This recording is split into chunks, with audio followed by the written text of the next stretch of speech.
Salut, c'est William. Aujourd'hui, on se retrouve pour une deuxième recette spéciale fête des mères puisque je vous ai proposé la semaine dernière mes cupcakes du goût lavande et Earl Grey, particulièrement original et très beau et très photogénique aussi. Aujourd'hui, on s'attaque à un classique français, la religieuse. Donc ce sont des choux avec de la crème à l'intérieur et deux choux qu'on va poser l'un sur l'autre en forme de religieuse, il semblerait. Et aujourd'hui, je vais les faire à la rhubarbe, au chocolat blanc et au citron vert. Ça va être magnifique. Cette recette peut paraître un petit peu longue puisqu'il y a pas mal d'étapes pour arriver au produit fini, mais franchement, croyez-moi, ça vaut le coup. Et vous pouvez en préparer pas mal à l'avance. Donc on commence tout de suite par la rhubarbe. Pour notre compotée de rhubarbe, ça va être très simple. On est vraiment entre la compote et la confiture. Et j'ai découpé ici ma rhubarbe qui est bien rouge et bien magnifique. Je l'ai bien sûr lavée pour enlever toute la terre et coupée très finement. Et je vais mettre ça dans ma casserole et je vais ajouter mon sucre blanc. En plus du sucre, je vais ajouter de la saveur, c'est-à-dire de l'extrait naturel de vanille ici en poudre. J'en ajoute pas mal comme vous pouvez voir, je ne suis pas timide dans cette recette. Et j'ajoute aussi tout d'abord le zeste d'un citron vert et ensuite le jus d'un demi-citron vert. Je mélange le tout avec ma maryse et ensuite je vais porter le tout à ébullition sur ma gazinière et je vais laisser cuire ça pendant environ 15 minutes jusqu'à ce que ma préparation soit bien onctueuse et qu'il n'y ait plus de morceaux de rhubarbe, juste quelques filaments et ensuite ce sera parfait. Voilà, donc ma préparation a bien cuit comme vous pouvez voir. Maintenant on va la mixer au blender. Ici je vais la mixer pour avoir justement un produit fini qui soit très lisse au palais et sans aucun morceau. C'est magnifique et on ne sent pas du tout les filaments de rhubarbe que l'on peut sentir parfois, tout en ayant un goût extraordinaire. Je vais mélanger ça au blender et ensuite on laisse reposer complètement à température ambiante puis au réfrigérateur, le tout couvert de film alimentaire. Autre recette qui a besoin de repos, il s'agit du glaçage que l'on va utiliser pour décorer nos choux à l'extérieur, que je vais bien sûr faire couleur rhubarbe, donc c'est-à-dire un mélange entre le rose et le rouge. Et donc je vais utiliser tout d'abord du sucre blanc, auquel je vais ajouter un petit peu d'eau et aussi du corn syrup ici. En France, j'utiliserai du sirop de glucose. Et ensuite, je vais porter le tout à ébullition jusqu'à ce que la préparation atteigne 103 degrés Celsius. Ensuite, je vais incorporer cette préparation bien chaude dans du lait concentré sucré et je vais mélanger le tout avec ma maryse jusqu'à ce que ce soit bien homogène.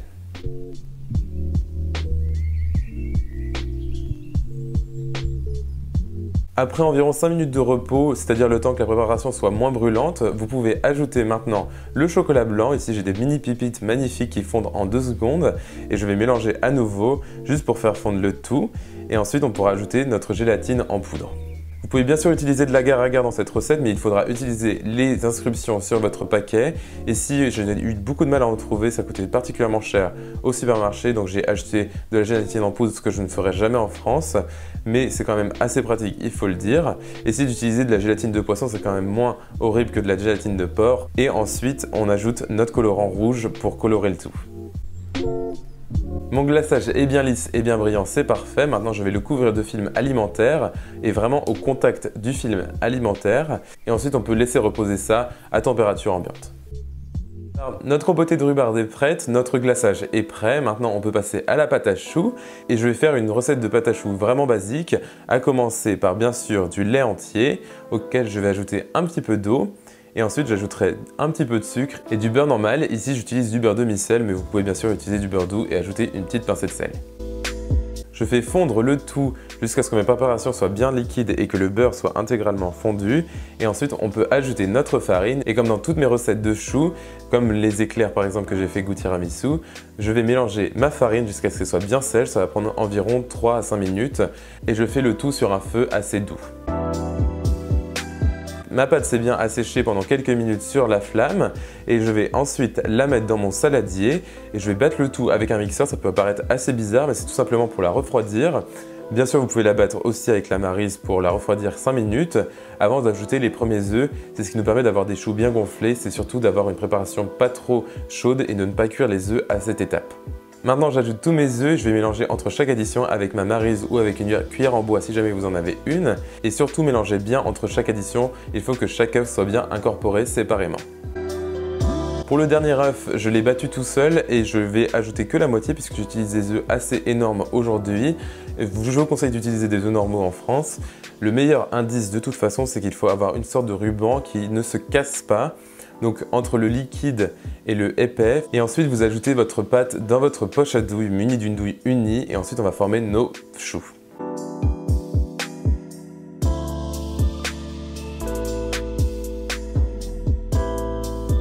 J'ai fait plein d'essais différents avec mes choux. J'ai fait des choux très très gros, des choux moyens et des choux tout petits. Mais ce que je vous conseille, c'est d'utiliser du craquelin et je vais utiliser mon craquelin que j'ai fait dans ma recette des éclairs au tiramisu. C'est une préparation très simple à base de sucre, de beurre, de farine et c'est tout. Et je mélange ça et j'étale et je conserve ça au réfrigérateur. Et je dépose un disque de craquelin sur chacun de mes choux avec le même diamètre pour justement avoir une cuisson homogène et que mes choux gonflent bien sans avoir des formes particulièrement bizarres.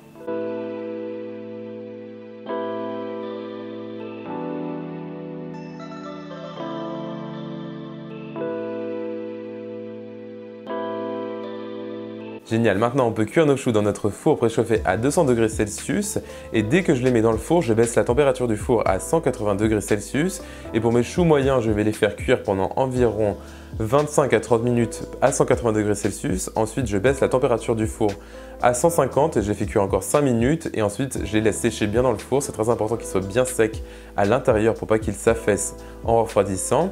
Et pour les petits choux, je vais juste les cuire 5 minutes de moins à chaque fois. Il est temps de s'attaquer à notre dernière recette avant de passer à l'assemblage et cette fois-ci je vais passer au fourrage chocolat blanc et j'utilise ici du chocolat blanc comme je l'ai dit déjà 3 fois auquel j'ajoute un petit peu de crème et je vais faire fondre le tout au micro-ondes jusqu'à ce que j'ai une ganache bien épaisse et mélangez bien toutes les 20 secondes à peu près pour pas que votre chocolat brûle. Ensuite, je vais mélanger mon mascarpone avec mon extrait naturel de vanille en poudre et je vais mélanger le tout juste pour alléger le mascarpone et comme vous pouvez voir, il est assez liquide dans cette recette. Si vous êtes en France, le mascarpone sera très épais et magnifique pour cuisiner avec. Ici, il est très liquide, ce qui est d'ailleurs complètement contradictoire puisque le Philadelphia ici est dur comme du béton et assez mou en France. Et ensuite, j'ajouterai mon chocolat blanc et je mélangerai bien à nouveau.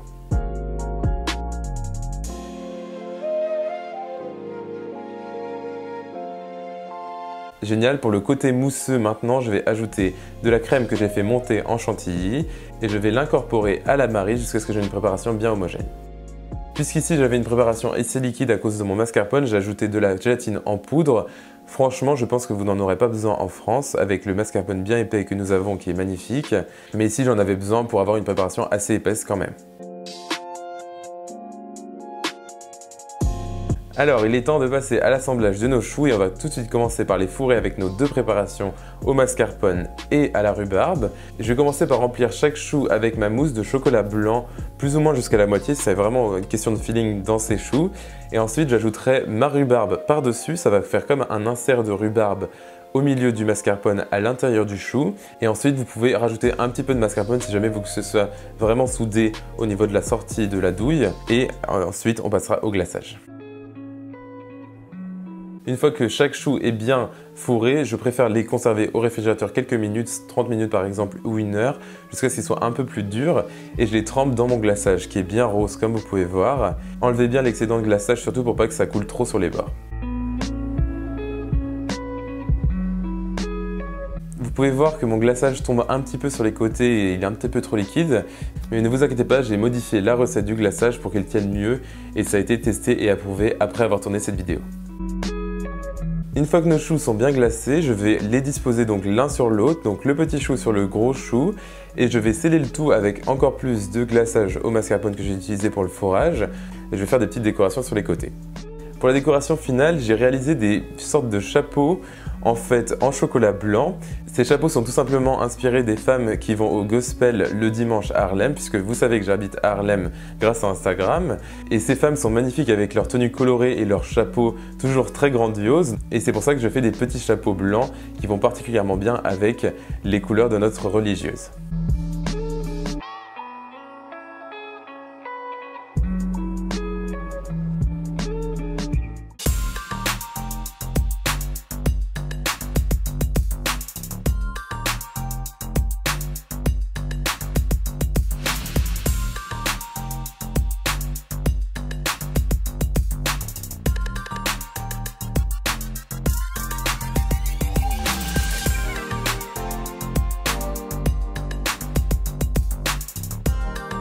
Et voilà, donc notre recette est maintenant terminée. Vous avez pu voir que c'était assez long à faire quand même puisqu'il y a beaucoup d'étapes dans cette recette. Mais franchement, ça vaut le coup pour impressionner sa maman ou ses proches ou qui que ce soit qu'on souhaite impressionner ou pas d'ailleurs. C'est vraiment une recette délicieuse, les saveurs sont parfaites. Le fourrage au chocolat blanc n'est vraiment pas trop sucré puisque finalement le seul sucre que l'on met dedans c'est le chocolat blanc, alors que la rhubarbe elle est assez sucrée et acidulée, du coup ça fait un contraste parfait entre les saveurs. Le tout avec le glaçage à l'extérieur qui a lui aussi le goût de chocolat blanc puisqu'on en a mis dedans. Une recette vraiment à essayer chez soi et vous pouvez la retrouver sur mon site internet donc williamskitchenblog.com. Surtout suivez-moi sur mes réseaux sociaux et abonnez-vous à ma chaîne YouTube. Tous les liens sont en dessous de cette vidéo et mettez-moi un petit pouce bleu si jamais vous avez aimé cette recette. Et on se retrouve dès la semaine prochaine pour une recette tout aussi bonne et extraordinaire. Salut!